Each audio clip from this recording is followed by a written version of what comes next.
This is the Gambling Gauchos. I'm telling y'all right now, the country's gonna find out. Everything runs through Lubbock. Everything runs through Lubbock. Somebody turn on some damn music.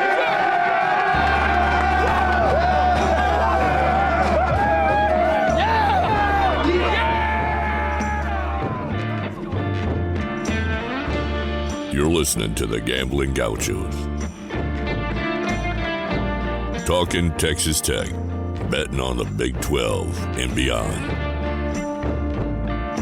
We've got everything you need, money lines, memes, and matadors. Well, You want to quit, Ethan? that'll be the day. Now, here's Kyle Jacobson and Rob Bro, the Moneyline Matadors, the Casino Cowboys, the Parlay Picadors. You see, in this world, there's two kinds of people, my friend. Those with loaded guns, and those who dig. You dig. With The Gambling Gauchos. Oh, and one more thing. It's all West Texas. It always has been.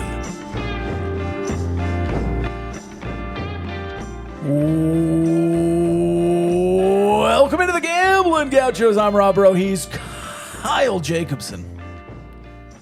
Rip-roaring afternoon we have. It's actually later than normal as we record. We just had an interview with Thomas Mooney in the Cardinal Sports Center studio at _new Slang. If you want to catch Thomas Mooney, you can also catch him about 20 minutes when we slip his interview into this episode. In the meantime, sit back, relax, and listen to us, or go online while we talk and order some swag from Cardinals Sports Center. You can do it at mycardinalsports.com. You can get you an All West Texas shirt. You can get you a Gauchos hat, a Gambling Gauchos shirt, or Texas Tech gear, Matadors gear, whatever you want. It's there at mycardinalsports.com. Of course, if you're in Lubbock, you can stop by to the Cardinals location here in Lubbock. Over on 60-ish, 65th, 68th and Slide. Ish. Well, it's, 69th-ish. A little south, north of 69th. Mm-hmm. Kind of over by the chicken shop. In between the chicken shop and the bank. We're recording a little bit early this week. Do you know what that means? Oh, it's Tuesday. Right. And that means People have even more time to listen to this episode, right, and make plans to get to Rahino before they open on Thursday this weekend. I would recommend getting some barbecue, whether Thursday, Friday, Saturday, and making that your game day meal. Look, it stores really well. I've gone up there to Olton and bought like $80 worth of barbecue, and then I just eat it for the next 4 days. Uh-huh. So go we went whenever together, you want. had a soft cooler. Brought it back with us. Yeah. Now we have a big ass cooler that's hard that we could take down. We could there fit even more Rahino barbecue in there. We could. Did you know one of our picadors sells whole beef slabs? No. Learned that today. The more you know. So maybe we need to just buy a slab from him. I'm not going to shout out his business, but if he wants to advertise, we can certainly do that. Yeah, and go follow on social at Rahino BBQ. They've got their mobile food truck schedule, and they just tweet out mouthwatering pictures of specials they're running. I was going to say we could buy a slab of beef and have him cook it for us. Yeah. Any update on? I wonder if they do that on the gaucho, and is that going to be a sandwich? Is that a plate? Oh, we need to ask them. Be so good for the brand. For the Rahino brand. Yeah. I've got some personal news, Kyle. Okay. We normally just talk about sports here. Yeah. Let's get personal. Getting to know the Gauchos. Yeah. I was looking in the mirror the other day. Like in a literal sense or metaphorical sense? No, well, I also do that quite a bit, and it's probably not good for my mental state, but well, actually, it probably is really good for my mental yeah. state. Yeah, because I'm a little too self-aware sometimes. The man in the mirror. I figured you for a Justin Timberlake mirrors kind of guy. If you were going to do a... There's a cool edit of that song. Sure, it's like the regular, it's like I'm a mirror. And this guy goes, way-ho. Yeah. My mirror's staring back at me. Way All right, No, so it's the you were- girl from the TikTok. That's probably what it was. Yeah. You were looking into the mirror. I didn't mean to interrupt Yeah, you. and I just so I'm starting to get a neck again. Just flick on. Oh, yeah? Yeah. Big flex? Yeah. It's like I hadn't seen that in a while. So I just was like, oh, it's kind of we call it in the weight loss industry a non-scale victory. Okay. So it's just nice to kind of look at A nice kinda- NSV. Yeah. Oh, you're aware. I'm quick on my feet with acronyms. You do love acronyms.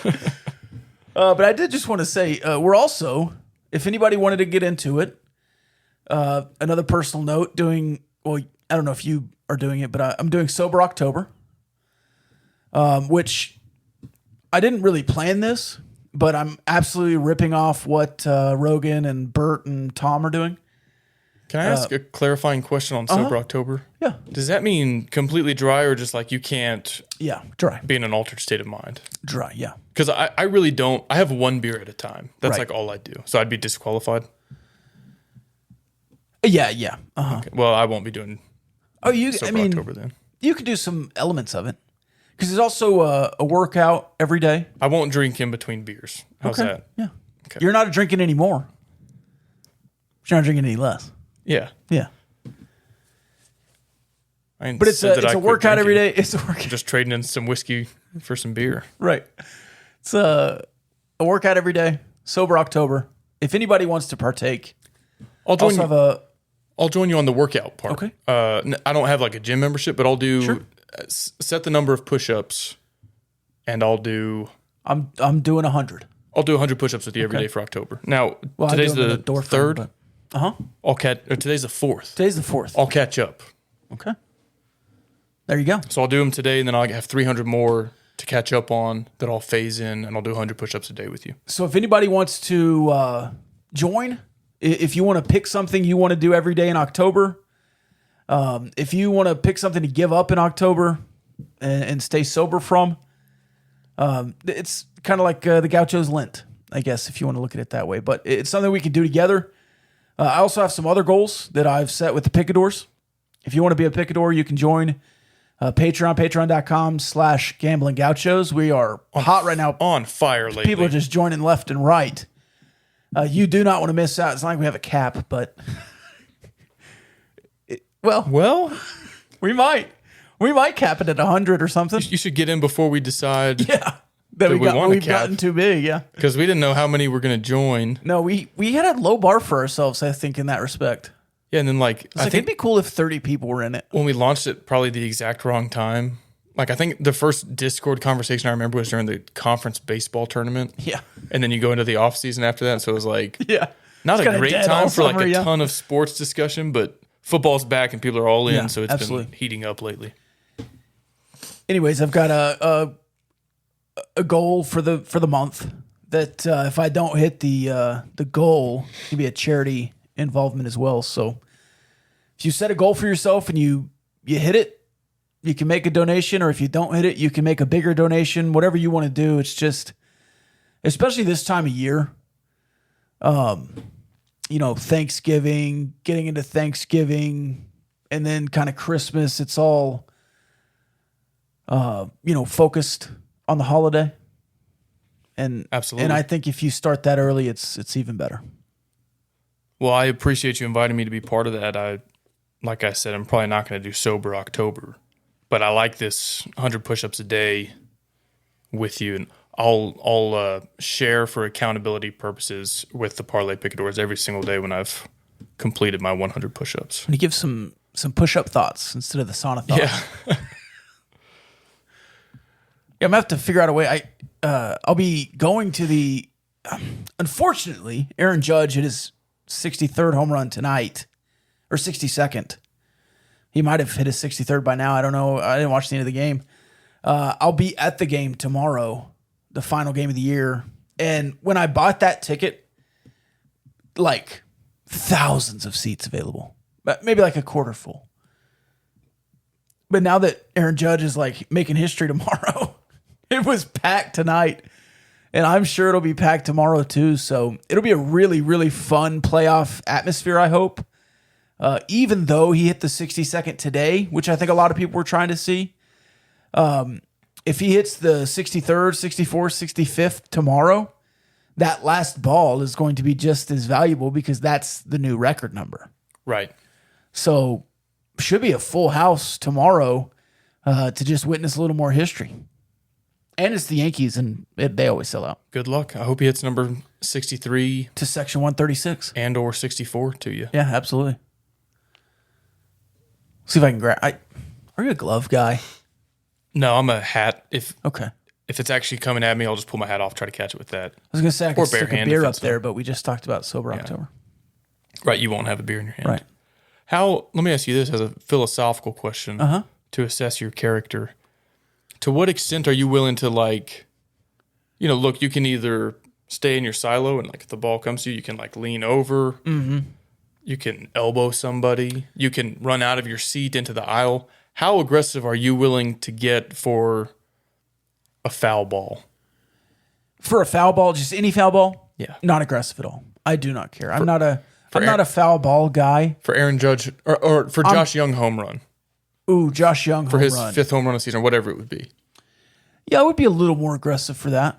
If it's the 9th inning and it's 63, I'm punching an old woman in the face and trying to get this ball. Like, now I'm on the front row of 136. I think it's either right beside the bullpen or right behind the bullpen. So, I mean, if it's right there, I don't know. If it lands in the bullpen and it's a Josh Young home run, I'm gonna be like, hey man, I'm a Red Raider. Let me get that. I caught one foul ball one time. Yeah. Texas Tech versus Oklahoma State, actually, as fate would have it. We're still on getting to know the Gauchos, so I'm actually going to tell the long version of this story. My wife, not a huge sports fan. She likes football. She likes basketball. I was trying to get her into baseball, and she was like, nobody scores. It's so boring. And I was like, it's not, like, especially the college game. College games are like 11-6. It's not like pro baseball where it's 4-3. We go to a game 0-0 after 9 innings, and Oklahoma State wins 1-0 in the 10th inning. It was like the worst baseball game I could have taken her to. But I do catch a foul ball, a little bit anticlimactic. I was like, well, okay. And there was this, 9-year-old sitting in the row in front of me. I was like, here you go. This is probably a lot cooler to you than... Now, if it had been like a Josh Young Rangers foul ball, maybe that's a cool story. But I was like, okay, that was fine, I guess. I can go buy this same baseball at Academy. So that's the one time I caught a foul ball. I didn't have to be aggressive where it came right to me. And I've never had a live play foul ball. One time, me and my dad went to a Rangers game, and I might have even been in college at this point. So it's not like I'm a little kid, but you go to a baseball game with your dad and you kind of get back in that mode. We went to the batting practice and all that. We are standing in the outfield and Joe Nathan looks right at us. Like, there's not many kids out there, maybe like 2 little kids in front of us. Joe Nathan looks right at us, the closer, and throws a ball right to my dad. Like, unprovoked. He just throws a ball right to my dad. It's my dad in the chest and bounces down to these little kids. And we were like, oh, well. I mean, we probably would have given it to him anyways, but it would have been cool to catch a ball from Joe Nathan, and then it just... My dad was like... I saw... So the Round Rock Express, they built the Dell Diamond when I was like 7 or 8 years old. Round Rock Express was a big deal in Austin because we didn't have pro sports back then. We were barely getting minor league sports. We had the Round Rock Express and later on the Austin Toros. But anyway, I saw an Andy Pettit rehab start in Round Rock. And it was one of those moments. So I was introduced to baseball. The first World Series I watched was Braves Yankees. And so my mom is like, that's Derek Jeter. That's Bernie Williams. That's Darryl Strawberry. These are the first baseball names I ever know. It was the Yankees of the late 90s. And it was a little bit crazy because I hadn't been to any pro sport event by that point in my life, I don't think.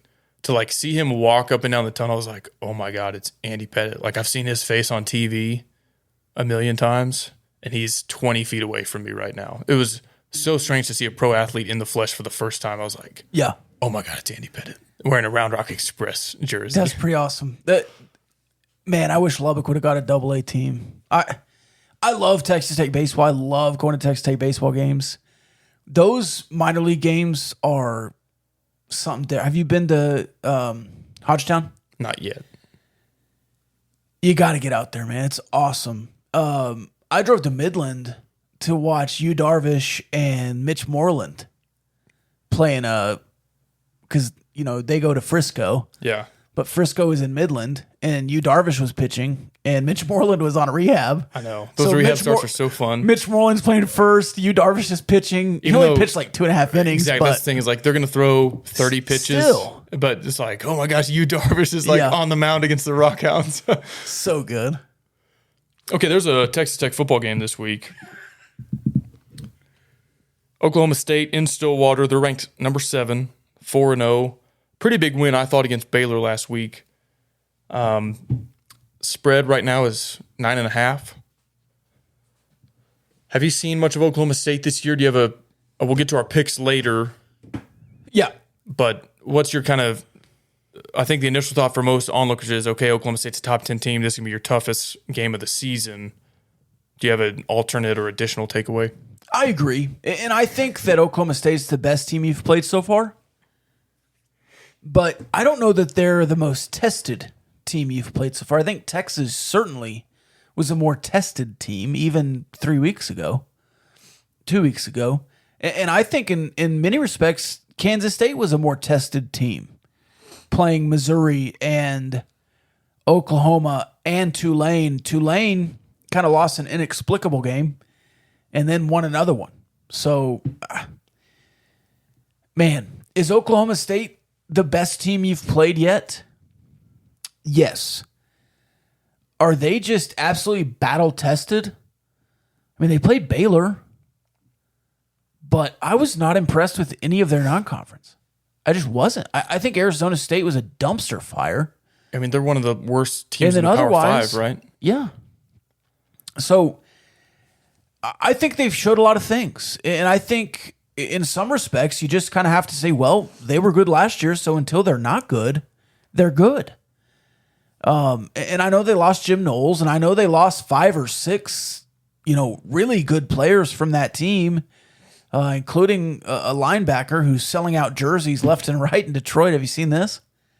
Malcolm Rodriguez is like killing it with Detroit, even though their defense sucks.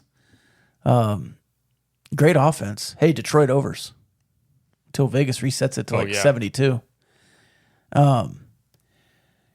But in the same vein, I don't know that Texas Tech is good. That's what is frustrating to me looking at this. I don't think Oklahoma State is a top 7 team in the country. I think they've got some pretty severe vulnerabilities. I was watching highlights just of their games against Power 5 competition to this point because I don't really know how much you can glean from them beating up on Arkansas, Pine Bluff.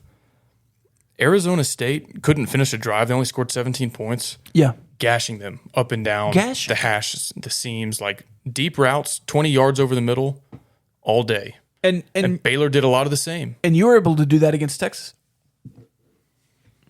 Were you? Yeah, I think Miles Price had a good game. I thought you hit a couple over the seam there with the tight ends.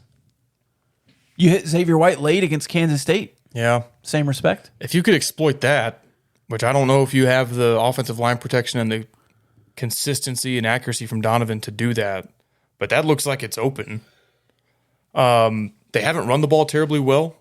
Mm-mm. Spencer Sanders has actually run it more than I realized. He's got like 10 to 15 carries per game. I think most of that probably on scrambles. But traditional run game, I think it's about 4 yards per carry. It's not bad, but it's not good either. I think you could make them one-dimensional. And if you can make them one-dimensional and pressure Spencer Sanders, I do think that's an avenue to success for you. But if you can't finish the play, like a few times happened against Hudson Card, Adrian Martinez, and he is either scrambling outside the pocket and making a throw downfield or just running it, then it might not even matter. And I talked about against Kansas State, the whole key to the game was getting an early lead. Because you have to dictate terms. Kansas State is not a team that you can get dictated to and win. And I think Oklahoma State's a lot of the same way. They got up on you last year and actually stomped on your throat. Well, they didn't need to score. Right. I mean, there was no pressure on their offense last game. They are 84-4 in the Gundy era when they scored 20 or more. Wow. That can't be right. When they allow 20 or less? Yeah. Okay. That's not the same thing. Yeah. But yes. So that's what I meant to say. This is one of those, I'm not going to predict a win, but if you win, I think it looks like this. Their run game averages 4 yards per carry or less. You force Spencer Sanders into a lot of obvious passing downs, and you apply a lot of pressure that either results in sacks, God willing, maybe a couple strip sacks, or forces him into bad throws, which we know he's still capable of making bad decisions. And on the other side of the ball, it looks like you exploiting what appears to be a defense that's taking a huge step back. You have to finish drives. You can't be 4-1 on the turnover battle or 4-0, whatever it was at North Carolina State. And so, hey, if Donovan has a game where suddenly we're gashing people up the seam for 15 to 20 yards at a time, and you make them one-dimensional on offense, force Spencer Sanders to be the bad Spencer Sanders that we've seen, I think that's how you win this game. I just don't know if I'm confident enough to say that you will do that, because the flip side is also true. If they're forcing you to be one-dimensional and you're playing from behind and you're passing every down, maybe they can take some of that away. And look, still a good team overall. I don't think they're the 7th best team in the country. I think they're beatable if you play your best game of the season. But I don't want to spoil the Mooney segment, but he said it's kind of gone like good game, bad game in an alternating fashion. Maybe we're due for a good game, but if you play one of those bad games and you've got 17 points in regulation and 3 turnovers, it's just not going to happen. No. And there's another, I wish, it's like, hey, we're doing a podcast about this. You should probably pull up the stats you looked up earlier. But when Oklahoma State leads the turnover battle against teams in the Gundy era, they're also a ridiculous winning record. So, I mean, is it as easy as saying, and this is going to sound so stupid because it's like the classic keys to the game when you don't know what you're talking about, but hey, if these guys can win the turnover battle and score more than 21 and then force Spencer Sanders to make above average plays, they'll win. Like, yeah, no shit. Sorry, family program. I'll bleep that out. A little late on the button. But it's like, just like, okay, yeah, you play perfect, you'll win. And I think that's one of those things where there's nothing special here. Hey, left tackle, don't get mauled by a DB. You might win. Yeah, I saw some of the analysis of the K-State game, and of course, the turnovers are an issue. And people are like, well, on that one Donovan interception, his arm got hit by the right tackle. Like, well, that's a problem if the right tackle's getting pushed into the court. Like, that's still a bad play. Yes. You don't just get to chalk that up as like a fluke.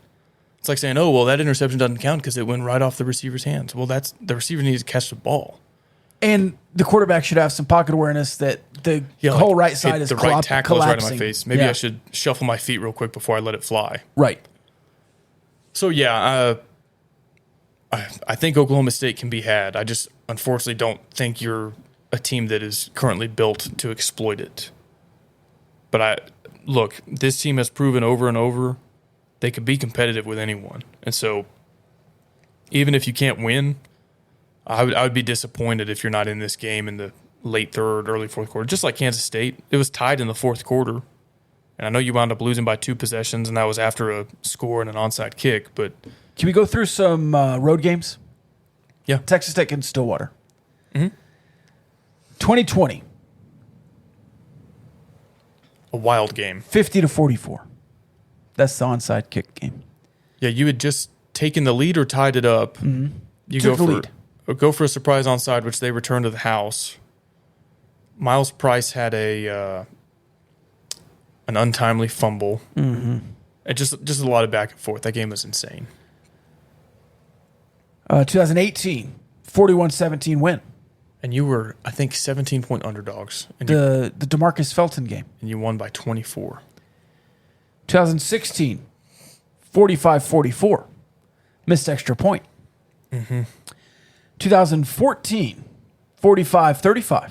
That was the Thursday night. That was Pat's first action. Because So- Webb hurt his shoulder. So that's the first time they would have covered. Just in today's line, 9.5. And then you kind of go back to 59-21, 34-17, These were bad. and then back to 2008 was the last time you won there. Well, that was here. Oh, that was so the it's going to go back to realignment shuffled 07. it. Yeah. 'Cause That's you, right. You played them twice in a row here, I guess. So that was actually so the 2010 was away because you had to play them away twice. That 2009 game was actually a 24-17 win for them was that in Stillwater? in Stillwater. Yeah, so there have been some close games. Been a even lot of though close games. They've had the better program for 15, almost 15 It's years. almost like they've beaten you worse in Lubbock. Yeah. I mean, we read those two. We don't have to. Well, like- I don't want to. Well, the 2014 game, that you went 4-8 that season. The 2016 team went 5-7. And those are like, I don't think Oklahoma State was that good in 2014, but 2016, I think they were a 10-win team-ish. Right. I mean, they've won 10 games like 8 times in the last, since Gundy got there. All right. You want some stats? Yeah. All right. At home in the Gundy era, the Cowboys are 86-27. Let's see. Day games, 88-39. It's a 2:30 day game. 37-37 against ranked opponents, which doesn't matter much today. But in October, they are 44-19. Leading at halftime, 117-13. Trailing at halftime, 28-52. So get a lead at half. There's a trend for you. When scoring first, 49-35. Wow. Let's see. Any other? They've lost 8 times when scoring more than 40 points. I was just going to note against Arizona State, they scored on a flea flicker. Against Baylor, they scored on a kick return for a touchdown. And they got down inside the 3-yard line on a double pass. So even if you looked at their scoring outputs, it's a little bit misleading in terms of what their actual every down offense is achieving. Not that trick plays don't count.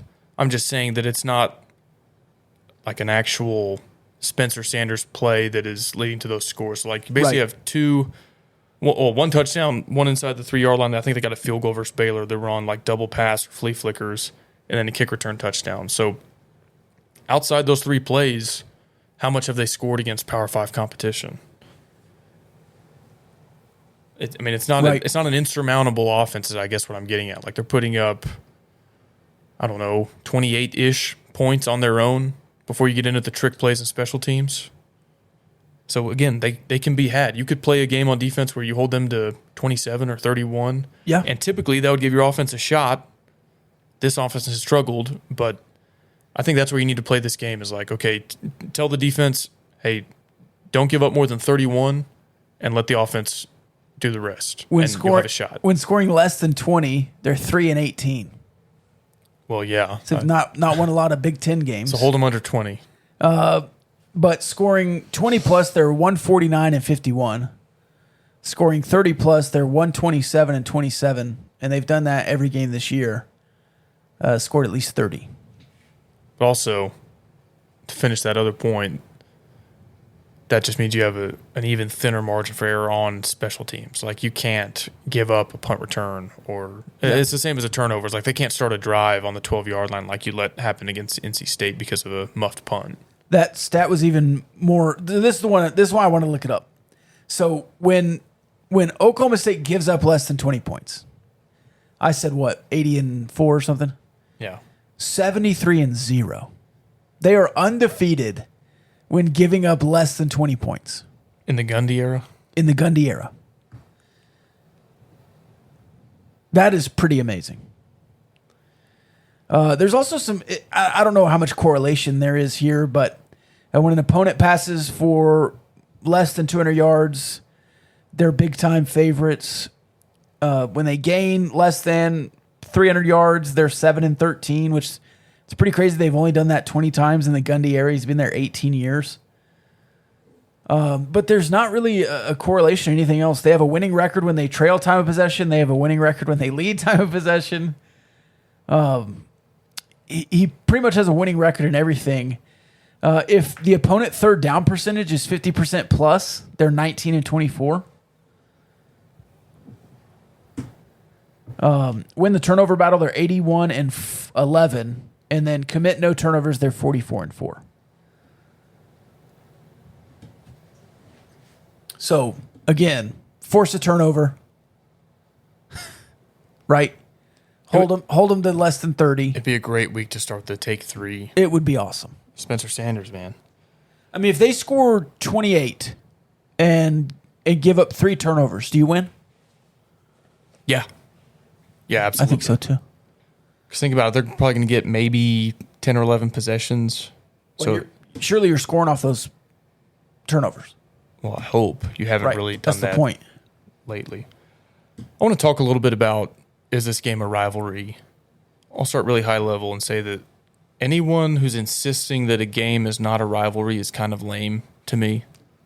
100%. Like, I don't understand the gatekeeping on that. Me neither. People are like, oh, Tech is just trying to be relevant. Like, do you really think that's going to make us so relevant if Oklahoma State calls us a rival? No. Like, we're not asking Notre Dame to call us a rival. And we're not asking Oklahoma State to proclaim to the world that we're betrothed and this is a nationally relevant rivalry. We just want to have some fun. Yeah. It's college freaking football. Well, like, who else is going to be your rival at this point? Some guy was bringing up Bedlam, which you have won 10% of those games. 10%. And you've played 100 of them. Right. It's like 90 to 10. Is it really? I thought they won like 16 or 18 90 to 19, something. maybe. Maybe it's 90 to 19. It's like, so first off, don't pull this like, oh, well, we've won 9 of the last 11. It's not a rivalry. It's like, dude, that is your entire history against OU, right, by the way. And that's a rivalry. I'm not saying that it's not. But if we're not your rival in the new Big 12, you're down to like Tulsa in the non-con. Do they just not want to have a rival? I guess. Do they want to start a rivalry with BYU? I'm the opposite. I want everybody. I want TCU, Baylor, Houston, and Oklahoma State to all be 4 rivalries. And maybe not a trophy in every one of them, but you already have the saddle. But it's like a game that means something. Yes. But, okay, give it a name. In all seriousness, Kyle Lumlang described a rivalry pretty perfectly. That like it stings more when you lose, and I felt that with Houston. Yes. Like, yeah, I'm sick of losing to Iowa State, but I was about to be like pissed if we lost to Houston. I was like, I don't want to lose to these guys. I'm glad you came around on that. And it's the same with like Baylor, TCU, Texas, A&M. Yes. But like when Central Florida gets here, of course I want to beat them. I want to beat everybody. Right. But if they lose, I'm not going to be like, oh, I'm never going to hear the end of that at work or on Twitter or. And like back when it was the Big 12 and it was like Missouri beat you or Colorado beat you and it was an awful loss and it was like, yeah. But then you lose to A&M. Yeah. Or even in Stillwater during the old Big 12 when you were playing A&M and UT. Like there were games you dropped in Stillwater, 07, I think. Yes. That stings. You literally dropped that one. Yeah. So I don't get the gatekeeping on what's a rivalry and what's not. Like, and I understand people wanting it to be organic and maybe that we're forcing it a little bit, but it has been organic. Like, what these people don't understand is that this is a rivalry. It already is. The Xerox U thing? We're not creating anything. Yeah. And for them to be so pompous as Oklahoma State Cowboys to just be like, oh, well, Texas Tech's beneath us because we've beaten them 9 out of 11 times. You've never led the series. That's just what I was going to get to. Well, that's ancient history. You, man. No, it's not. It's a series for a reason. You play all the games. It's not like we played in 1842. Right. I mean, and you had a 20-year lead on Texas Tech and got housed early in the series. Almost all of these games, like 3/4 of these games, if not more, are in the modern era. And like, there's some cool history. I'm going to run through this real quick because that's a key point that Oklahoma State has never led the all-time series. And there were like K-State fans who said they were surprised that the series was tied. And I was like, yeah, not only I guess if that's a surprise to you, you'll be surprised to learn that they've never once led the. So your first 3 games, 1935, 1936, 1937. Texas Tech wins all 3 of those. 1940, you tie. 1941, you win again. So you're up 4-0 to 1 in the all-time series. Now, Oklahoma State then wins the next 4. That gets you through the end of World War II. 4-4-1. You're tied 4-4. Tech wins 3 of the next 5. The other 2 were ties, so it's 7-4. Oklahoma State wins 1. Texas Tech wins 2. Oklahoma State wins 1. Texas Tech wins 2. Oklahoma State wins 2. Texas Tech wins 4. You're just building a lead. And that gets you into the Big 12. And so you had a huge lead. Oklahoma State wins 9 in a row from 2009 to 2017. In that 2018 game, in Stillwater as 17-point underdogs, I was certain you were about to surrender the lead in this series for the first time ever because it was tied going into that game. You win not only that one, you win the return trip to Lubbock in Matt Wells' first year, gave you another 2-game cushion, and then Oklahoma State has won the last 2. So you're tied again going back to Stillwater. And it's not like this huge ancient history. I mean, you dominated them from 89 to 2008. It was incredibly lopsided from, I guess Leach was probably 6-4, but Spike Dykes was beating them before. Well, and look at it too from the perspective of they were in the Big 8 far before you got into the Southwest Conference. So even those games in the 50s where you racked up a lot of wins, you were kind of, it'd be like if Houston from the American Athletic today was beating Tech in the Big 12. Like you had probably fewer resources. Right. Now, maybe the gap back then wasn't really as large as I'm making it out to be in today's terms, but you also played some historic games. So like 1988, we talked to Rodney Blackshear about this. Barry Sanders wins the Heisman Trophy, but he's playing Texas Tech in Tokyo, Japan. Right. At the very first game in the Tokyo Bowl, which is a brand new stadium they just built there. Japanese people had probably never seen football before. They're going nuts for this game. Barry Sanders has to hop on like a live stream basically at 5 a.m. to find out if he won the Heisman Trophy, and he did. And then he plays in a game later that day in Tokyo. And that's like a really cool footnote in college football history. How many games have been played in Tokyo, Japan? And that was Mike Gundy was a quarterback of that team. Barry Sanders, Heisman Trophy running back, was on that team. Billy Joe Tolliver, I think we lost that game like 55-48 or something like that. I mean, a high-scoring shootout, 45-42. Nobody could stop anybody. Like, that's a cool bit of history in this rivalry. It's not just some like, oh, yeah, they started playing in the Big 12 after realignment. Right. You've been playing them for decades. Yes. And you played them in Japan. The all-time series is exactly tied. And we'll talk about the history of red dirt and the cultural significance of Stillwater and Lubbock. Haven't all these college football fans, going back to 2 summers ago when Texas No U left, haven't we all been begging for it, bemoaning the lack of regional, traditional rivalries where everybody's got, is it a cultural fit? Okay, there's not a better cultural fit than Lubbock and Stillwater. Let's lean into that and call it a rivalry instead of being like, oh no, we're too good for that. Yeah, and if these yahoos in Stillwater like aren't educated enough or just too stupid to realize it, all right, then I'm not going to beg for it. No, like it doesn't. You don't have to acknowledge it as a rivalry game. No, and if these fans are going to be, if they win this weekend and they've won the whatever for the first time, like what these fans don't realize is they're going to keep playing. You're going to play the next 10 years. And again, what are your other options at this point? You're not playing Bedlam. Just don't have a rivalry game. You can play Tulsa in the non-con and hype that up if you want. No, we're gonna name the BYU game because they're at our level. I don't get it. Me neither. I mean, Kansas has Missouri, which they don't get to play often, but that's the border conference, the border war. Kansas State, and Baylor, TCU, the Revivalry, Farmageddon. Kansas State has several. Iowa State has the Cyhawk and Farmageddon. Well, and here's the deal. Because, we can't have 2 rivals. You can only have 1 rival. This is so stupid. There were some Texas and OU casuals who were either pretending to not know what Farmageddon is or legitimately don't know. I saw that. And it's because they think every rivalry in the Big 12 right now is whoever's Super Bowl against Texas or OU. Right. Well, like it or not, they're gone, and we need to have our own rivalries within the conference. Yes. So we need to lean into Farmageddon and the rivalry. And when Houston is here, East Texas versus West Texas. And, I love that. West Virginia, Cincinnati. Texas. That's going to grow into something great, I think. Texas Tech, Oklahoma State. Like, we need games that have cultural significance, meaning every year. Because, let's face it, TCU versus West Virginia, there's just not a lot of juice there. You can only manufacture so much. Hey, let's even lean into the John Denver thing. It gets chippy. Might as well. Yeah. And again, you're far away geographically, but culturally, I think you're very similar to the people of West Virginia. 100%. You're a large state public school. Drunk. With a similar fan base. Let's do it. That's what makes the remaining 8, most of them, I think the private schools are a little bit of a misfit. But culturally, Iowa State, Texas Tech, Oklahoma State, West Virginia should all be pretty similar. It's just where you grew up and you were more likely to go to that college, but the fans are probably pretty similar. The institutions themselves are pretty similar. So I don't understand the gatekeeping of rivalries. Well, and especially when there's so much similarity between Texas Tech and Oklahoma State, Lubbock and Stillwater. For sure. Both of our largest alumni bases, probably DFW, right? Maybe theirs is Oklahoma City.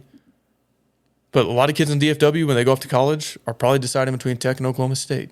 A lot of kids in the Panhandle of Oklahoma or the Panhandle of Texas, probably deciding between Texas Tech and Oklahoma State. So I just don't get it. A lot of athletes.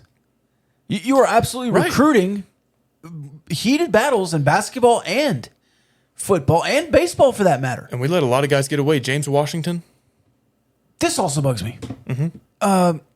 Excuse me, we can't call it the Red Dirt Rivalry because that's a long-standing Oklahoma game in Hodgetown. All right, don't play Oklahoma. Play Oklahoma State. Yeah, are we even going to play Oklahoma and play Oklahoma State at Hodgetown? Yeah, easy. Are we even going to play Oklahoma in baseball anymore? I would much rather have a 4th game against Oklahoma State than Oklahoma. Right. The Oklahoma State baseball rivalry has been chef's kiss. It's great. You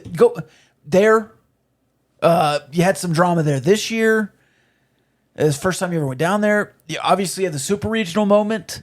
Yeah. But even more than that, you just have some history with Oklahoma State. And there is legitimate passion there when these two teams play.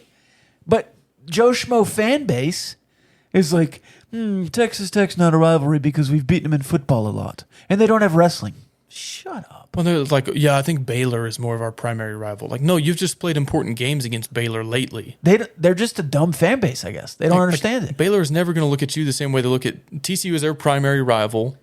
I would say after that, SMU, Tech, and Texas are probably roughly equal for Baylor, A&M back when they were in the conference. Yes. An in-state rivalry probably reigns supreme. But going from a public Oklahoma school to a private Texas school, both of you have your own in-state rivalries. They're not going to be your new primary rival. Don't you think Baylor wants to beat Joey McGuire? I don't know. But I'm just looking at it from Oklahoma State. It's either Tech or Iowa State at this point for you. Yeah. And Iowa State, maybe that makes some sense because that's an old Big 8, Big 12 rivalry. But it seems to me Texas Tech is the better fit. For sure. All right, let's talk about this rivalry. We'll continue it with Thomas Mooney, the host of New Slang. We'll get to that and then come back for our Discord mailbag. All right, we're joined by Thomas Mooney, the host of New Slang and Neon Eon country music aficionado. Thomas, how are you, man? Oh, not too bad today. How are you guys doing? Oh, can't complain. Just getting into a little Red Dirt music for the week. Yeah, let's talk. Yeah, it's my wheelhouse. Hopefully. All right. So, first of all, I listen to, I guess, Texas country music. That's pretty much all I listen to. If I'm not listening to a podcast or sports radio, is that Red Dirt? I guess I don't know what Red Dirt music is. It's kind of like pornography, when you see it. Rob. Yeah. So I'm probably I don't know. It's one of those things where the Texas music scene, the Oklahoma Red Dirt scene, I don't know, probably about 25 years ago, just kind of melded into one thing. And I don't think anyone actually today probably knows the difference between the two. But if you go back far enough, you do see some sonic differences, and I think like if we're going to just go back to Red Dirt, what Red Dirt is, you can kind of go back really to two West Texas guys, in my opinion. They're also Oklahoma guys. That's maybe where like there's some really interesting ties between Lubbock and Stillwater, the Panhandle, and Oklahoma, and that you can kind of pull them to Bob Wills and Woody Guthrie, more so Woody Guthrie, but those guys both lived in and around the Panhandle of Texas and up in Stillwater and around rural Oklahoma. And so if I was going to give you just like the straight on answer of what Red Dirt is, I think you can tie it back to those two guys being a little bit more Western swing, of course, with Bob Wills and like the godfather, the grandfather of folk music. And you splash in a little bit of rock and roll and some Irish kind of storytelling and songs about that come from like the Pentecostal side of things, and throw some blues in, and you start making what Red Dirt was. And flash forward to like the 70s through the 80s in Stillwater, and all of a sudden you have this Red Dirt. I know a lot of people have kind of called Bob Childers the founding father of Red Dirt. He's a songwriter. This is one of those like backhanded compliments to guys. If you're called like a songwriter, it's like, you're a great songwriter, but we're not going to play you on the radio or something, Right. Because like just the average person's just not getting it.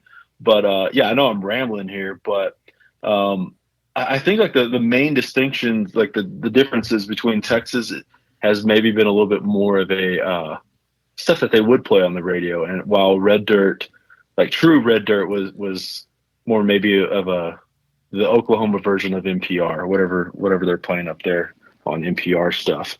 Not to say like, in the early 2000s, what I'm assuming, Rob, that you're talking about like listening to all the time, the Ragweeds and the Sonny LaRue's and the Jason Bolins. Of course, those guys all got huge, and there's a lot of crossover between Texas and Oklahoma there. But, if we're going straight back to the origins, if you will, it's, guys smoking a whole lot of pot and, at this place called the Farm in Stillwater, and, bring out the fiddle and play along to the guy playing acoustic guitar and, around a campfire and whatnot. Yeah, I had to be careful myself. I mean, so I was born and raised in Austin, and that type of music, I guess, just wasn't as prominent there. And I came to Lubbock in 2012 and was introduced to what everybody called Texas country music. And they're like, no, this isn't what they're playing on the radio. It's not Luke Bryan. It's not all that. It's Texas country. I was like, okay. And kind of got into that genre and discovered some of the guys you just mentioned for the first time, and like Stoney LaRue. And I was like, well, this probably isn't Texas country if these guys are from Oklahoma. And so I've always kind of viewed it as like Texas country falls under the umbrella of how most people use Red Dirt.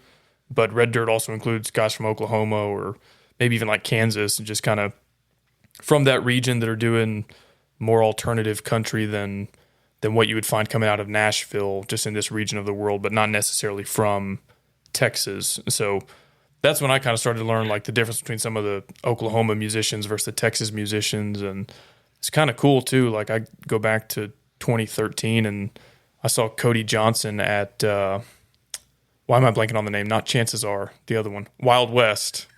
And the way he's blown up, the way he's blown up in the decades since then, like he would not play in Wild West ever again. Like he'd have no reason to. So it is kind of cool that some of these guys that you might have seen at some like small bar in Lubbock, like I know Pat Green, I think got his start on Broadway, like playing at Crickets and stuff. And then they just explode. It's like really cool to see and feel like you have some kind of like homegrown connection, because depending on when you were in school, you can be like, oh yeah, I saw him play when I was in college, and now he's a big deal. Yeah, absolutely. There's like, that's a huge part of it, is like, if there's one thing that connects the Texas country stuff and the Red Dirt stuff, it's because it's all grassroots essentially. You're talking about, especially like early on in the 90s and stuff. What's amazing to me, talking with different people, has been that we kind of go into these bars today and like they have a full sound system.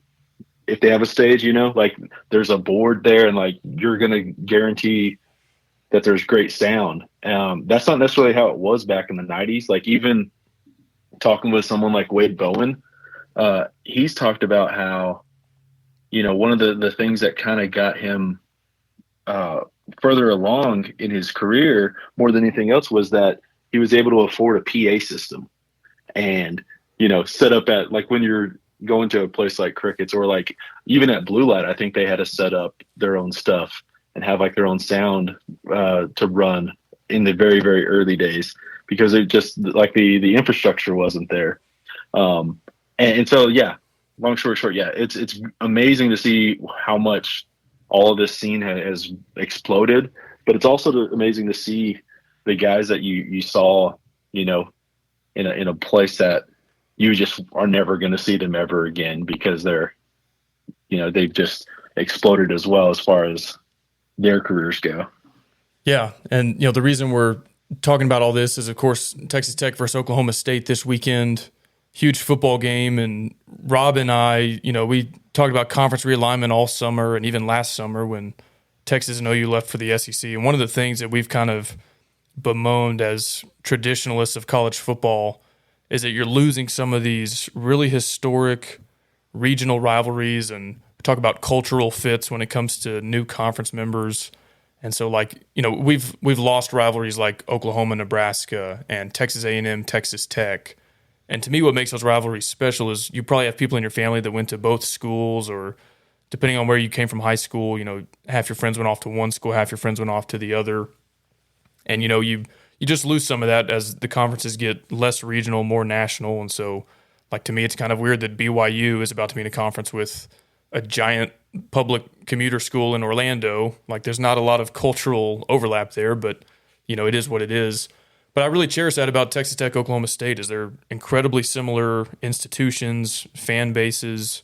I'm sure both have a really large alumni base in the Dallas-Fort Worth area. A lot of kids in the Texas Panhandle probably are down to Texas Tech and Oklahoma State as their final two schools. And so the fact that they share this common thread of the red dirt music, I think is really special, and that's able to be maintained through the conference realignment. But for the people that might not be obviously as expert in this as you are, explain the significance of Stillwater and Lubbock on this whole red dirt music scene. Why are these two cities and two schools at the forefront of this conversation?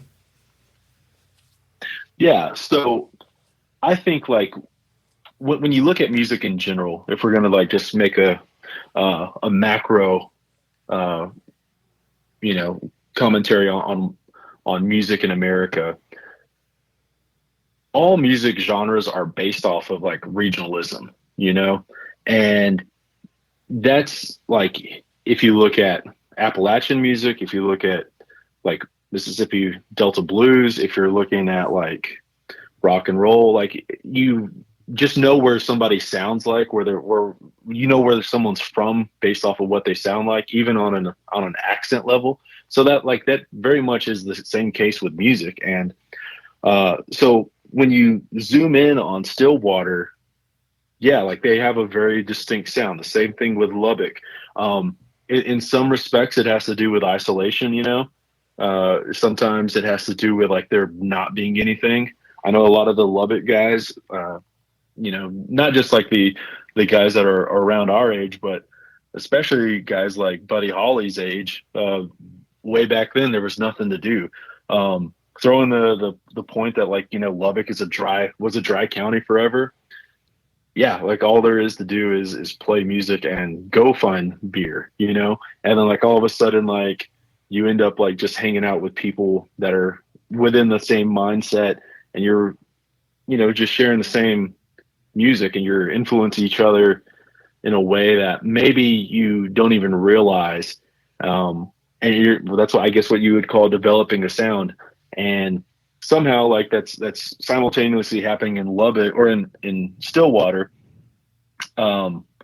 I think one of the interesting and maybe things that we don't necessarily talk about often is just how many. It's the population aspect of things, where Oklahoma obviously has like half the population of as like the DFW area, right? So there's just significantly less people in Oklahoma, and so I think like there's that tight knit aspect of things as far as like once you find somebody who's kind of playing music that it's few and far between is what I'm saying. And if you're trying to do it professionally, especially like all of a sudden like you end up like just wanting to hang around like-minded people.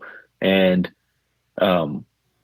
distinctly like I think like what ends up happening, especially in Stillwater, if we're talking about Stillwater again, is you do have these guys who are like just mammoth songwriters.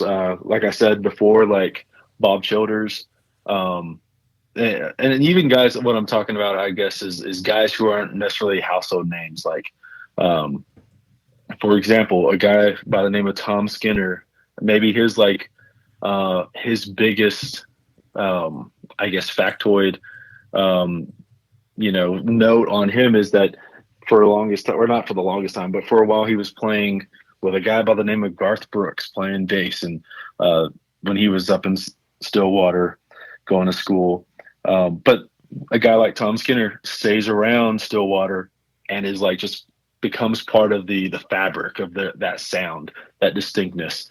And you end up having like characters like that who they may not ever become household names. They may never even get record cuts by huge artists, but they end up just being kind of like that foundation of what a songwriter or what a scene is, and it's the same thing with Lubbock. There's like so many guys who just end up like, you don't ever really know their names unless you're going to these different songwriter nights around town. But, they end up having this massive influence on guys like William Clark Green and Josh Abbott and Flatland Cavalry, and the list goes on and on.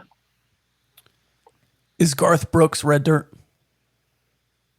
So Garth, I would say, is not red dirt. If you go back and listen to that, I feel like I'm a Garth Brooks apologist. Okay, good. You're amongst our people here.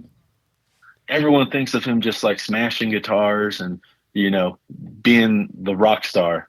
But like if you go back and listen to the self-titled record, there's some really great storytelling, and people don't realize like he's writing at least 75% of those songs. So he is not just a performer. He's an artist. He's a songwriter, storyteller. No, he's not red dirt. Did you go see him when he was in Lubbock about 4 or 5 years ago? I did see him. What amazed me though was like he was here like 4 days and had like 7 shows. I think it was 3 days, and they were like, he's gonna play Friday night, Saturday night, Sunday night, and it sold out in 5 minutes. So they're like, he's gonna do 2 shows on Saturday night, and it sold out in 5 minutes. And they're like, okay, he'll do 2 shows on Sunday night, and it sold out. So I think he did 5 shows in 3 days, and they all sold out like immediately. Yeah, it was just something ridiculous like that. Where I only went to one. I had a chance, I guess, to go to 2, but I said if I'm only going to go to one, the only way I'm going to more than one is if I'm able to see every single one, because then you have like a story. It's either 1 or 5, basically, in my opinion. That does bring me to an interesting question, maybe, that I'll throw to you guys, throw back at y'all. So Garth, obviously, he played the Spirit Arena 5 times in a row. What I always wonder is like, what band would you see like that many times in a row, especially if it was like at a small venue? Let's say like if it was like the size of Blue Light, which is maybe 350 people capacity. Like hypothetically, if your favorite band played there like every night, would you just go see them every night until they stop playing? Like when is the sellout like stopping? Like day 30, day 35? You want to take that one first? Man, I couldn't even. My favorite band of all time is the Avett Brothers. And I think you could get enough of a different show to go for a weekend, but I don't know if I would go to 5 of them. I mean, if that's the story and they're at the Blue Light and they're doing 5 shows and it's selling out every night, I might, but I don't know. I think I just want the one experience and then maybe see him in a couple years again. I think, yeah, so I'm probably the same way. I mean, I'm that way with movies too. Like, even my favorite movies, I'll rewatch them once every 5 years, but I'm not going to watch a movie like twice in a year or anything like that. I think I could see Jason Isbell either solo or with his band, several times in a row. I might get judged here, but I would go see, I like John Mayer. I'd go see Mumford. Are they back together? Didn't they break up? I'm thinking like past. I saw them in Dallas. Yeah, no, if you let me see like any band or musician all time and I could take somebody who's like dead now or who hasn't toured in 30 years, that would really open up Pandora's box. But yeah, no, I really don't, like, even somebody like Garth, I don't know if I would have gone twice in the same weekend. Like, as great as it was, I think one experience like that is enough, and like the second time it's just probably not ever going to live up to the first one, in my opinion. Is the set the same every day? Because that would also change things. Yeah, I don't know. That's where a guy like, I think Jason Isbell would have like a ton of variety. Like, he could do one album as a set and then do a totally different sounding album as a different set and, do another 2 hours. So I don't know. That's my thought on it anyway. Yeah. I think Isbell would definitely like curate if he was, Jason actually does something similar to this, like at the Ryman up in Nashville, where like he plays like 7 days in a row or something wild like that. And it's like a different record every night where they'll play it all the way through and then obviously add songs on the back end. I just find that like, I think I could go see somebody probably, maybe I'm just a music degenerate where I would go see the same band 30 nights in a row if it was like my favorite band, no matter what. Yeah. So I'm a football junkie, and I mean, I like music. Who doesn't like music? But I'm a music casual. I'm not going to sit here and claim that I listen to tons of albums like start to finish. But so this drives my wife nuts. So I record all Texas Tech football games, and like as soon as it's over, I rewatch it. She's like, "You just like, you know how it ends? You just saw this," and I'm like, "Yeah, I know, but I got to rewatch it and learn. Make sure I saw it right. Yeah, learn from it. Now I can pause and rewind and all that." And so, she probably thinks I'm insane that I've probably watched the same football game, depending on which one, like 5 or 6 times, even though I know exactly what's going to happen. And that's the thing that's probably even worse, because at least a live set is going to sound different, and there's going to be a different flair and different order of the songs, or every live performance is different. But I will watch the recording of a football game 6 times and apparently not get tired of it because I still do it. Yeah, no, I hear you on that. During the summer, at least like once a summer, I end up like, going down that rabbit hole of previous Texas Tech, either football highlights of games or basketball stuff, and I'm just doing the rewatch. Let's watch 08 when Texas comes here and loses. Let's watch these bowl game comebacks. The championship game run, I guess, second place run. Yeah, I'll watch, games over. Maybe not like you religiously as far as like putting it back on right after, but it's sometimes nice to relive both the hurt and the joy. Sometimes I feel like I'm a glutton for punishment too. Yeah. Well, to be a Texas Tech fan, I think you have to be a little bit. There's a certain edge to Texas Tech fans. Hey, Thomas, I was just going to say, I wanted to ask you one more question. I think you've alluded to this on Twitter before. Just kind of generally the intersection of music and sports, but specifically West Texas music and Texas Tech sports.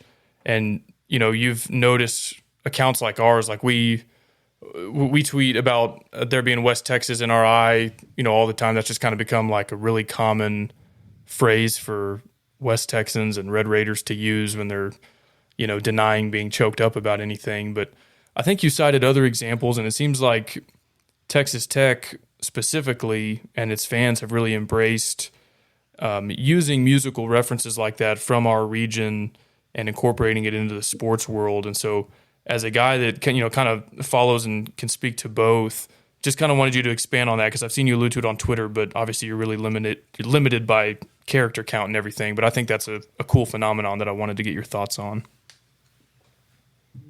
Yeah, I know exactly what you're talking about. I'm looking up to see what exactly I tweeted. I know specifically, the song that you're referencing as far as the Panhandlers and Charlie Stout goes is I Ain't Crying, That's Just West Texas in My Eye, right? It's been something that you end up seeing used by Texas Tech sports a whole lot lately, right? They've used it's all West Texas. The West Texas is the best Texas. Yeah. Which, side note, like, I think this weekend, I know it's going to be I don't know if I'm breaking news here specifically, but the Panhandlers, they do have a new record coming out soon, and the whole for those unfamiliar with Panhandlers, that's William Clark Green, Josh Abbott, John Bauman, and Clodo Cordell from Flatland Cavalry. That's their side group thing, and so they do have a new song on the record called West Texas is the Best Texas. I believe it's coming out this Friday, actually, so I don't think I'm spoiling anything too much here. And one of our good buddies, Charlie Stout, I know is like one of the co-writes on that song. But, they're using stuff like that, which has been something kind of said by musicians. I think like where the other way around it goes is, I guess, like the first time I ever saw anyone, just sporting the area code was Reggie Bush, back in his USC days. Yeah. With the area code like on the the face paint or Was whatever. it 409? Yeah, his eye black. 619. That's San right. Diego, yeah. Yeah, 619, yeah. And so like initially early on, it's like the 806 thing, right? Musicians using 806. I know, like, when we were doing like these Lubbock songwriter retreats, it was just kind of dubbed the 806 retreat. Just all Lubbock guys, right? Even though like half of them end up having like 432 and stuff like that, area codes actually. But that's something I think that has been adopted by a whole lot of musicians, and then like, regurgitated back into sports. And I think that like, it's also one of those things where they always kind of say this about, sports stars is like, you go start talking to people in sports and the last thing they want to talk about is sports. And like, it's the same thing with musicians. Sometimes they want to just only talk about sports.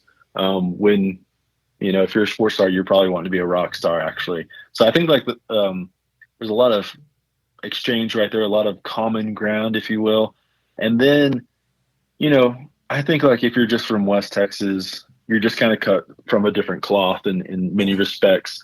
Not just like if you're born here, but it takes a certain kind of person to even want to live out here, even though, Lubbock is we're not like in the middle of the desert, as some of our fellow Big 12 folks think we are. But it certainly does take like a certain kind of different person to want to live out in West Texas. And so I think, like if you're out here, you kind of like embrace the weirdness, the strangeness, the dryness, the heat, and the dust and the dirt. And if you're a sports person, you're out in those elements too already. And I don't know, I'm rambling here, but yeah. Or I'm going to have you put together a dream bill.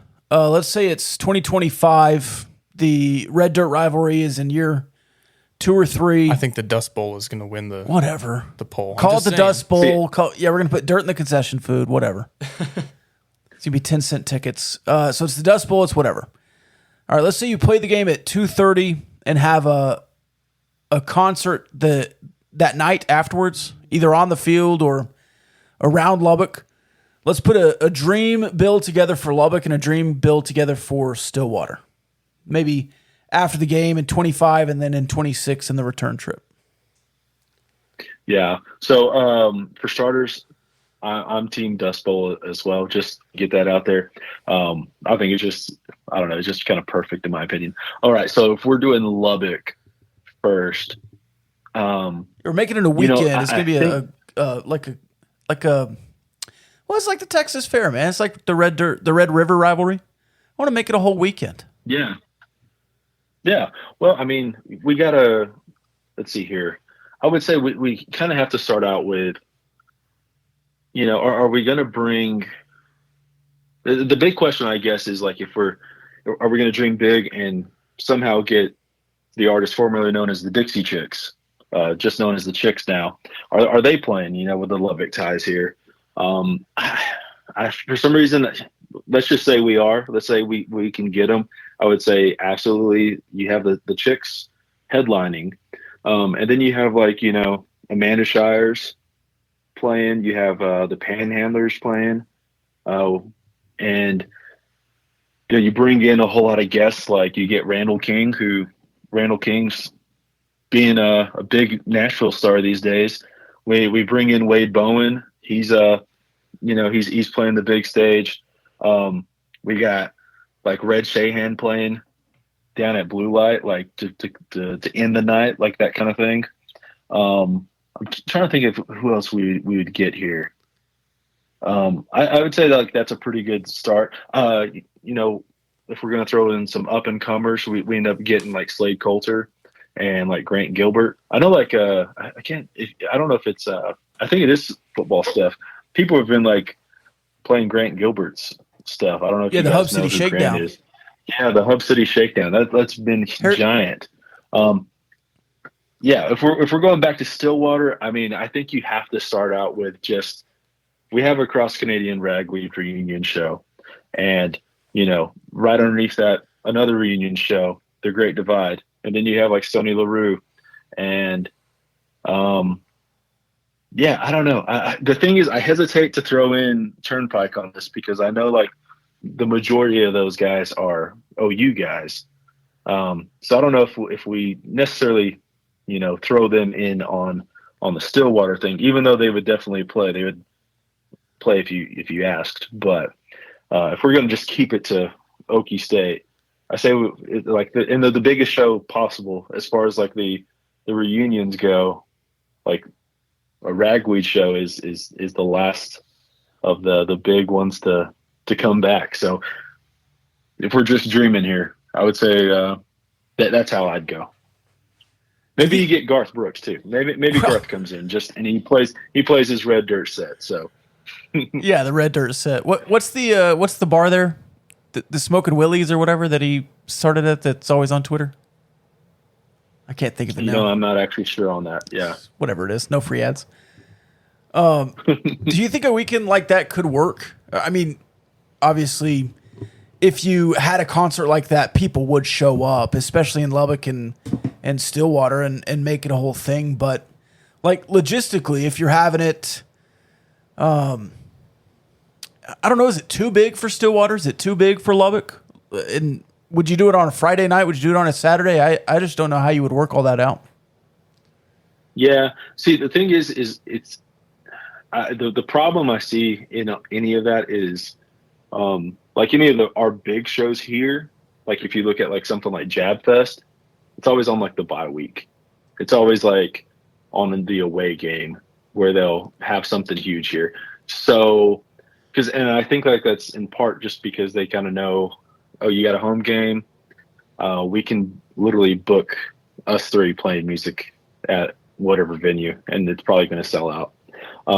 I get what you're saying though, as far as if it's at a huge venue, if it's at the fairgrounds or if it's at the Jones, like after the show, having a bigger show, or after the game having a giant show like that. But yeah, I don't know. Like, if it's convincing all the people with money to do something. Right. If you play that game at 11 a.m. every year, and then just like at 3:30 started music in the Jones, and it's just an all day thing, that would be so epic. You would have to stock so much beer though to have like a 12-hour run of just people drinking beer. Yeah. Yeah. I didn't think about the 11 a.m. start. I mean, like, yeah, if it starts at 11, come on. I mean, absolutely. Let's go. Well, do you want to make some picks with us as well? Yeah, let's do some picks. Cool. Let me pull out my sheets here. Yeah, I was going to say, before we started recording, we found out that Mooney has all kinds of spreadsheets and analytical matrices that he's going to base his picks off of. So fade him at your own risk. Yeah. So in reality, it's just an untitled Google Doc. Yeah. We'll save the Dust Bowl for last, and we'll start with a different rivalry game, Farmageddon. Kansas State goes to Ames to play Iowa State. We're using the Action App consensus lines. Kansas State favored by 2 points, and the total is 45. Do you have a gut feel or a pick on either of those? Yeah, see, I know like it's at Iowa State, but I just think that Kansas State's going to cover that. They're going to win outright on that. So that's my feeling. I think it's going to be low scoring. What was the total that you had there? 45. Man, see, that's like a 24-21. It's almost type. like these. I know these. It's almost like these guys are experts on how to make the lines Right. here. You know, I think it's going to be. I think it's going to be low scoring, but I think it's going to be higher than that. So I would take the over. Okay. On over 45. Agree. I don't know that Iowa State can score enough to make the over, but I agree if they do, it'll be slim. But I also agree that Kansas State will win, and I don't know if it's just me like sour grapes about Texas Tech, but Kansas State looked really good. They looked really good against Oklahoma. If Tulane, Kansas State shows up against Iowa State, I'll be pretty pissed. I'm going to fade the both of y'all, and I wanted to take the Iowa State money line because it's plus 105, but in a low-scoring game, I might need the 2 points. If it is like a 24-23 or 14-11, something like that, if they lose by 1. So I'm taking Iowa State plus 2. I stay away from totals that are really high or really low just because on one hand, you want to say it's so low, surely they can both get into the mid-20s. But like Iowa State, that total was like 38 or something, and they went under. So I'm not going to touch the total, but I do think the Cyclones will bounce back at home and win. I'm taking them plus 2. Another rivalry, this is really funny and ironic. It's probably the least relevant game on the Big 12 slate, the Red River rivalry. Texas is favored for the first time in this game since 2009. They're favored by 7. The total is 65.5. What do you think about that one? So,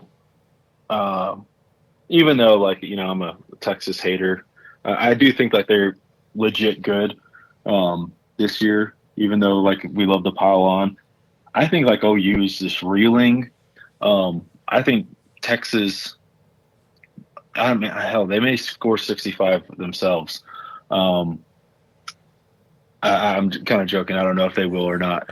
You know, I do think that, like, I think they're going to win over 7. So that's for starters. But, you know, I'm going to say under on the 65. I agree with you that Texas is the better team, but in this game, generally the better team struggles or doesn't play well, and then needs to come back to win. I don't know if they have the fortitude. And if Venables is who we think he is, like, surely at some point he'll get that team back together. I'll take Oklahoma big +7 here, but not very confident. Like a gentleman's +7. I thought the opening line was absurd, so I locked in Texas -5 earlier this week. Feel really good about that because it's moved in their direction. You touched on it in a rivalry game. You never know what can happen. Our good buddy Kyle Umlang noted that in great friend Kyle Umlang, yeah. 2015, Texas went 5-7. OU went 11-1 and made the playoff, and their one loss was to Charlie 5-7 Strong, Texas. So I think Texas is clearly the better team. I think that they're actually going to be in the running to play in the Big 12 championship game. And this feels like a breaking point for Sark. Like, if he wins this, suddenly it's, okay, we had a 1-point loss to Alabama. We're in the hunt for the Big 12. We beat our rival, and things are looking up. If he loses this one, They didn't I don't beat know. Texas Tech. I didn't say they did. Oh, you said they beat the rival. Oh, no. Okay. Sorry, that was over my head. I think it's an important game for him, though. They looked really good against West Virginia. OU looks horrible. A lot of the analytics are kind of catching up on that. They're not high on Oklahoma. So give me Texas. I would probably still take it at -7, but I got it at -5 earlier this week. College game day. Going to Lawrence. Game of the week. To see our Jayhawks, our Kansas Jayhawks. Oh, my God. This is kind of spoiling my pick. It started 5-0. They're ranked 19th in the country. I think they're going to finish 6-6. Yeah. So TCU is favored by 7. The total in that one is 67.5. A high total, but two good offenses apparently to this point in the season. What do you think about the matchup in Lawrence that College Game Day is hosting from? Yeah. See, I've definitely been on the whole good story, Kansas. If I was Leipold, I would have been taking every interview possible whenever it was like the 4-0 start. I do believe too that they're going to end up like 6-6. I just feel like that's this one's just like maybe the toughest one in my opinion right now. Because I don't know if I necessarily believe TCU, but I mean, you kind of look at the results the past couple of weeks here, and I think like that the 6-6 or the 0-6 is in the back half. It starts next week, the losing streak, because I feel like the game day aspect, all the hype. I don't know. Like I feel like I think they're going to, as far as the spread goes, I think it's going to be closer than 7. I do think Kansas ends up winning though, and then the 67.5. Like I think I'm going to take the under on that as well. Just a monster number. Yeah. You know what? I, for one, would hate to see Kansas on a national stage when they finally get their due, ranked 19th, lay an absolute egg, and get housed by TCU. I would hate to see that. I would hate for all these people on Twitter to have to shut up after all this. Oh, we want Kansas ranked. All these Texas Tech fans talking about one Kansas ranked, arguing with Don Williams, the Texas Tech writer, about how much they want Kansas ranked. I just don't understand. I would hate to see that. But as I've done every week, Kansas's opponent and the over. You're losing a lot on Kansas's opponent. I am, but 4-1 on the over. 5-0 against the spread. Yeah, well, that's But, 4-6. Hey, it's going to come crashing down to somewhere. They're going to be dogs in the next 7. Yeah. This is another one early in the week when it was under touchdown. TCU -5.5 was all over that. I do think TCU is legit, at least on offense, and I think that's enough because they have enough athletes on offense. Kansas is so bad defensively. Now, they held Iowa State to 11, but that included 3 missed field goals, and Iowa State looks like probably the worst offensive team in the conference. So give me the Frogs. I don't know about the total. I really don't pick totals that often. So Frogs in that one. And then last but not least, the Dust Bowl dance, Red Dirt rivalry, whatever you want to call it. We had duels, we had shootouts, we had finger guns. I don't know.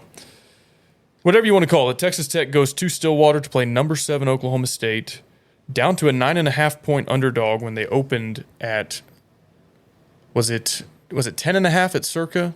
Showing 13.5 on action, so it has moved toward Texas Tech. The total is 69.5, so a lot of really pretty large totals in the Big 12 this week. Thomas, you think Texas Tech covers the 9.5 in Stillwater?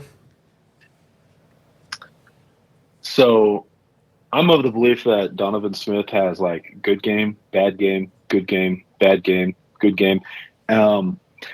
He rotates it out, and if that's the case, I think we're on like a good week here. I do think that like we end up covering the points somehow, just because it's going to be as you guys have dubbed Dogovan. He's going to end up like being just good enough to keep it a close one, but we'll still leave Stillwater 3-3. The points, I mean, that defense is too good. The offense obviously sputters, and I don't know if they're, I don't know if either team is good enough to score to get the 70 over. But so I'll take the under. Somehow I think that we end up like covering the 9.5. And again, yeah, we come back 3-3. Oklahoma State. And then we oh, go ahead. Go ahead.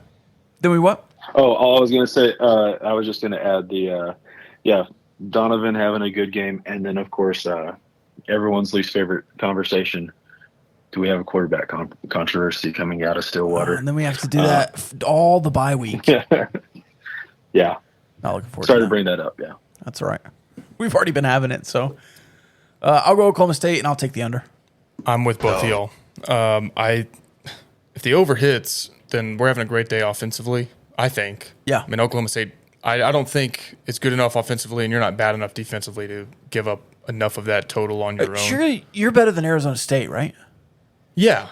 I think so. I mean, if you could have that game and have them on the ropes at the end, I think you can make more plays than they could. Now, I do think this is not one that I jumped at the open, and because it moved under 10, I'm taking Oklahoma State to cover. Just got to think as a team, they're at home, they're the better team.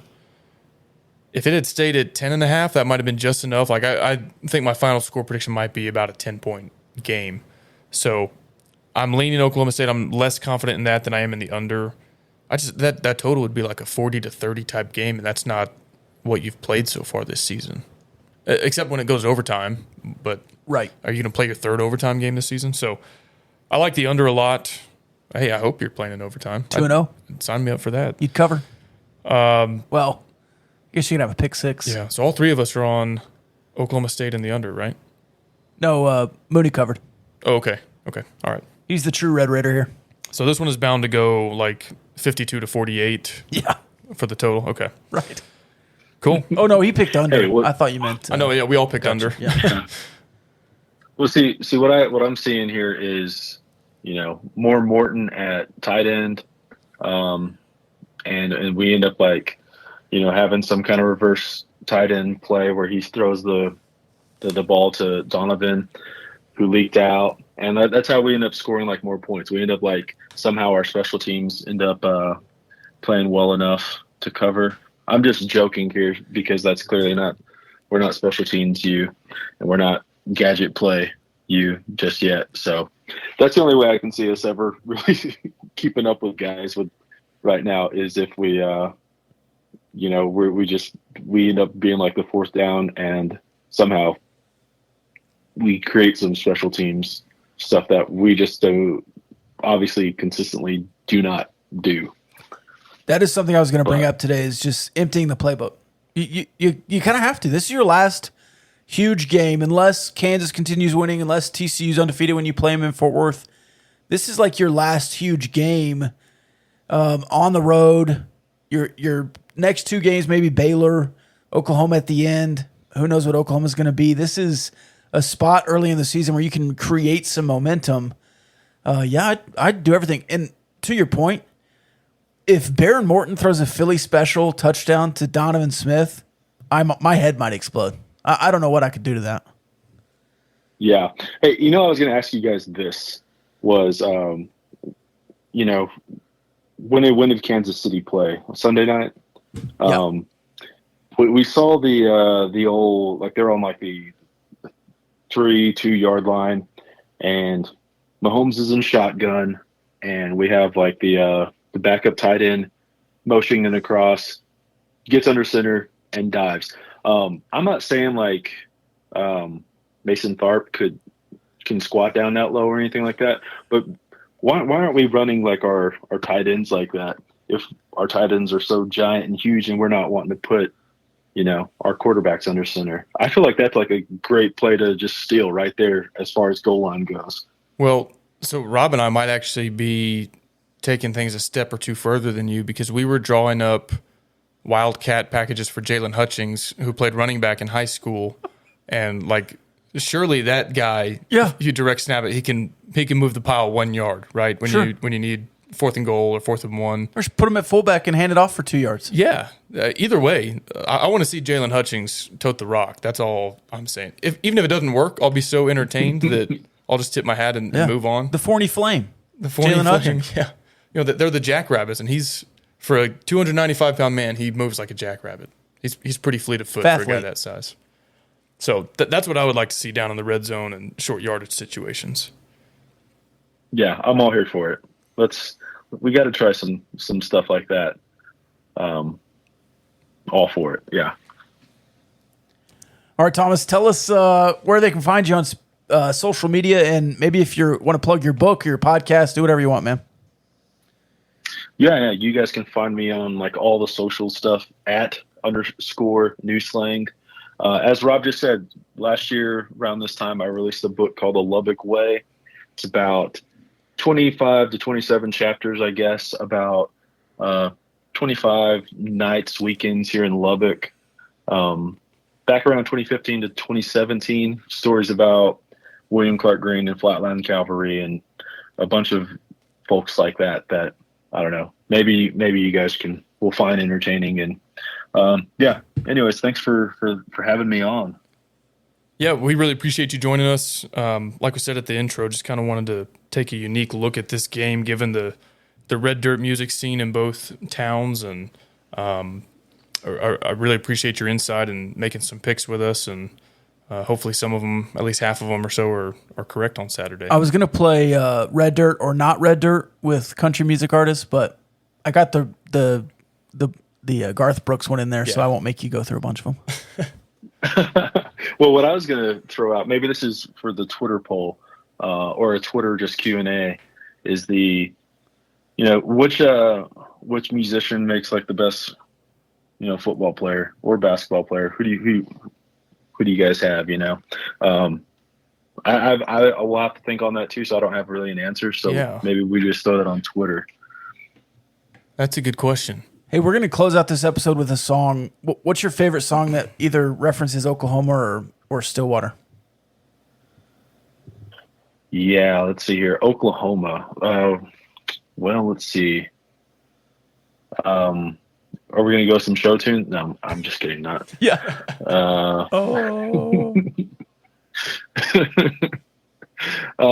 I think you kind of have to go like Oklahoma Breakdown. Stoney LaRue. That's the right answer, in my opinion. It was a quiz. Yeah. I mean,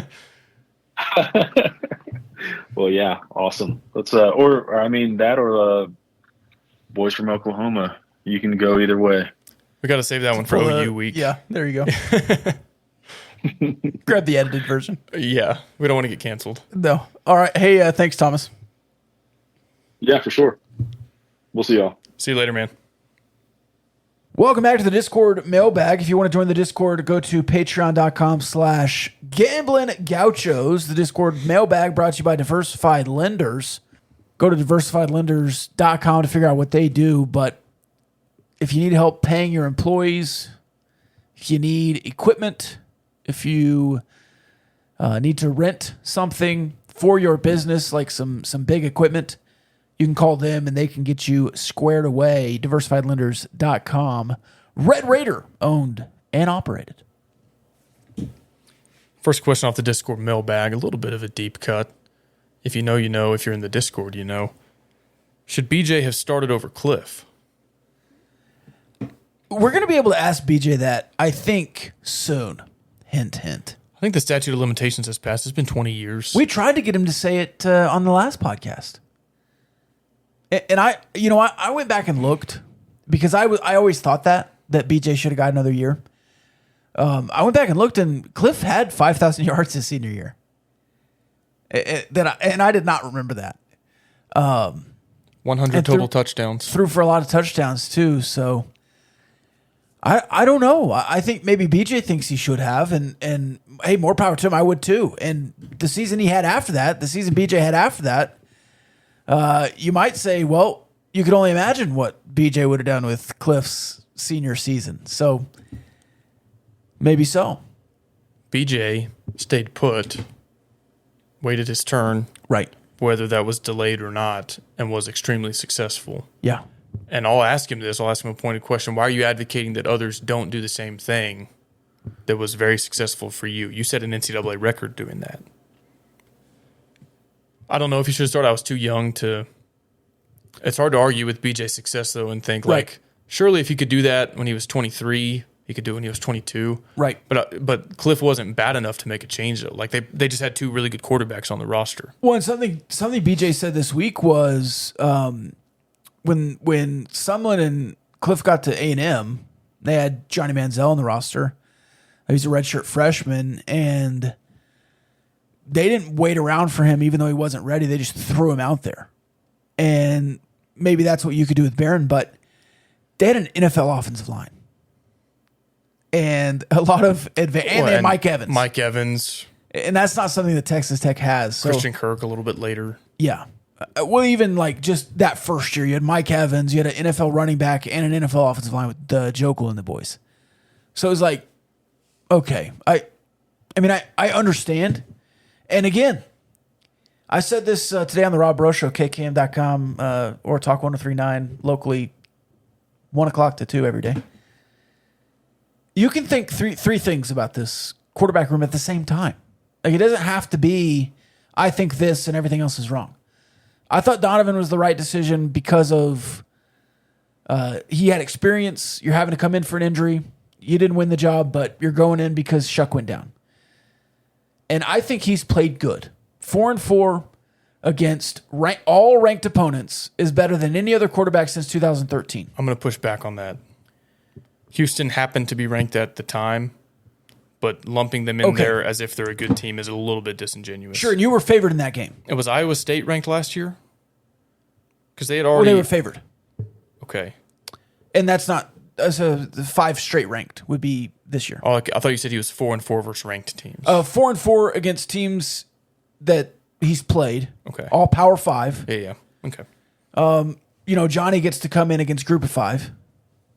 Or whoever they played in the first week. I don't remember the A&M schedule. Florida. Top 10 Florida. Week 1? A hurricane thing. So they didn't get a warm-up game in like week 2 as SEC play. That's true. And he actually did pretty good. But yeah, I get what anyways, you're offensive line and everything. So I think Donovan's played well, mostly. Obviously some poor spots. But I think a lot of that is maybe some offensive line issues. The second thing I think Tyler Shuck should start when he comes back. Yeah. That's the second thing I think. I'm with you. Not really to go into. The third thing I want to see Baron Morton on the field as a quarterback, not as a freaking tight end. I guess it's just like, I think all of those things. I wouldn't put Baron Morton in quarter 1 against Oklahoma State and Stillwater in his first action. But against West Virginia in the second half, against Baylor, against any team you play in the second, against Kansas, yeah, I would put Baron Morton out there. I just want to see him. What I'm not understanding is people are so impatient with Morton. They're like, I thought he was supposed to be the future. Oh, right. He's in his redshirt freshman season. It's not like the expiration date is about to hit. Right. And they're right. In today's transfer portal, he's not going to sit for 4 years. But he was playing 3A ball 2 years ago. But how often outside of blue bloods do you see true freshmen come in and start? Only out of necessity, or only if it's a blue chip prospect, right? Or out of necessity. Like, can we give him 2 years to get acclimated to college life, learn the playbook in his second offense? Yeah, 2 and offenses. Then he can start in year 3 and have 3 full years of eligibility left. Is that just waiting too long? I don't think it is. I guess it's because BJ and I don't want to say for sure on BJ, but like Cody Hodges I remember him doing a radio interview in Baron Morton Committee. He was like, yeah, he's going to start as a true freshman. Like, he was that high on him. And we all think he's incredibly talented. He still can be. He still can be just what everybody thought he was. He's just not going to start yet. I think some people just had in their mind that he was that good. He's going to show up day one, true freshman, and start. And that obviously is not the case. I mean, Graham Harrell even started in year 3, right? Year 3. And people wanted him benched in the middle of year 3. I mean, you had that stretch. He played a little bit in year 2 because, getting up or whatever. But BJ, Sonny, and Hodges all didn't play till year 5. Harold didn't play till year 3. Potts was year 5, right? Or no, year 4. 4, because he played 2 years. He had 2 years left. Daggy was in year 4, I think, as a redshirt junior. And then he played 2 years. When he finally... yeah.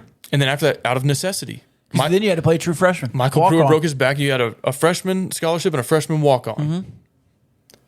And even then the next year, you started a freshman the last 4 or 5 games because Davis Webb got hurt. Baker Mayfield won a Heisman Trophy, but he wasn't a Heisman candidate his first year. He looked like a freshman out there. Yeah. You got sacked 9 times against Texas. And then he took a year off at OU, and then he comes back, and all of a sudden he's lighting the world on fire. Like, maybe it's okay to wait till year 3 to get these guys ready. Yeah, and I again, in the right spots, I would absolutely play Baron Morton. I don't think that you've had a right spot yet beyond the Murray State game. You haven't. So I'm not bemoaning what the coaching staff is doing. I just, like, personally, and I'll wait, but personally, I want to see Baron Morton play. But that's just like a personal preference for me. Otherwise, look, Donovan has been good. Tyler Shuck will start when he comes back, and Baron Morton should play. I think all of those 3 things simultaneously. When Texas Tech wins the 2022 Dust Bowl, who leads the team in receiving yards? Recency bias is Xavier White. I'm going to go Trey Cleveland. That's pretty much what I was down to. I'm going to go Xavier White because of seeing Oklahoma State's vulnerabilities over the middle of the field. Yeah. Which plays more to Xavier White's position than Trey Cleveland's. Dark horse, Nehemiah Martinez. Mm-hmm. For that reason. Which position group or groups have shown the greatest improvement over the season to this point?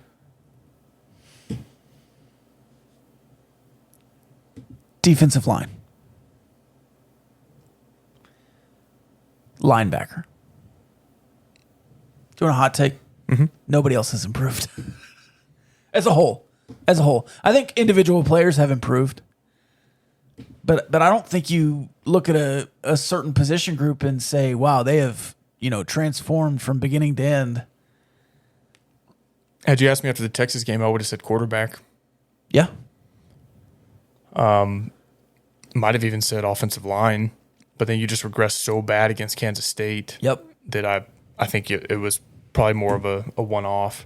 I think the DBs struggled against Murray State. Maybe that was a fluke, but they've looked really solid since then. Yeah, you could say the defense as a whole, I think, but they've just been good all year. It's not like they've improved a bunch. The defense or the DBs? The defense. Yeah. Now, that's why I wouldn't give it to the defensive line, because they started good and they're still good. Right. So I wouldn't give them most improved. And the DBs, like a lot of the Adrian Martinez stuff was them not making the tackle.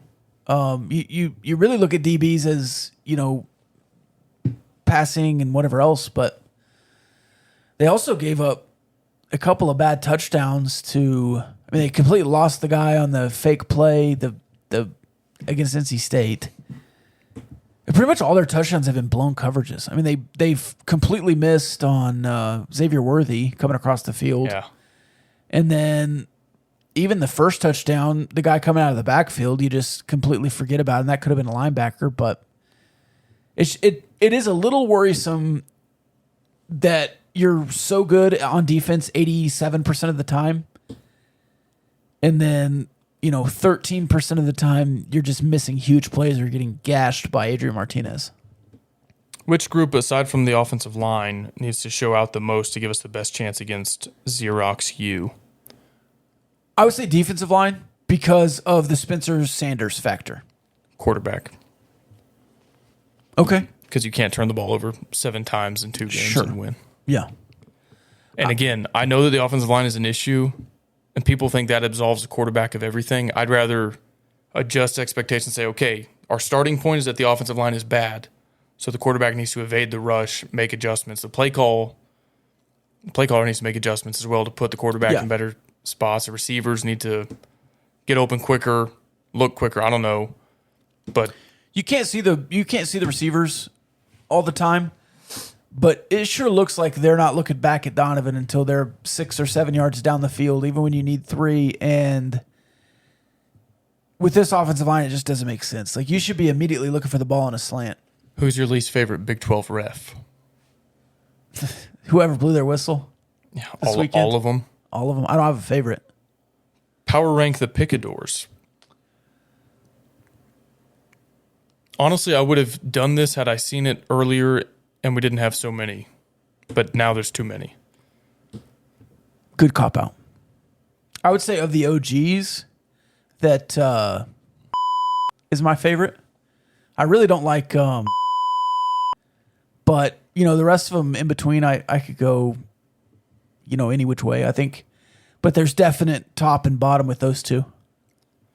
All right. We'll do start, bench, cut, and I'll name 3 picadors. Okay. You have to. All right. Start, bench, cut.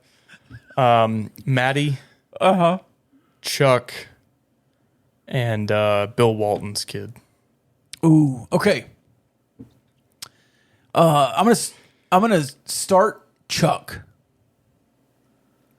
because longtime Twitter friends, even an early supporter of the Gauchos, even before the picadors were a thing.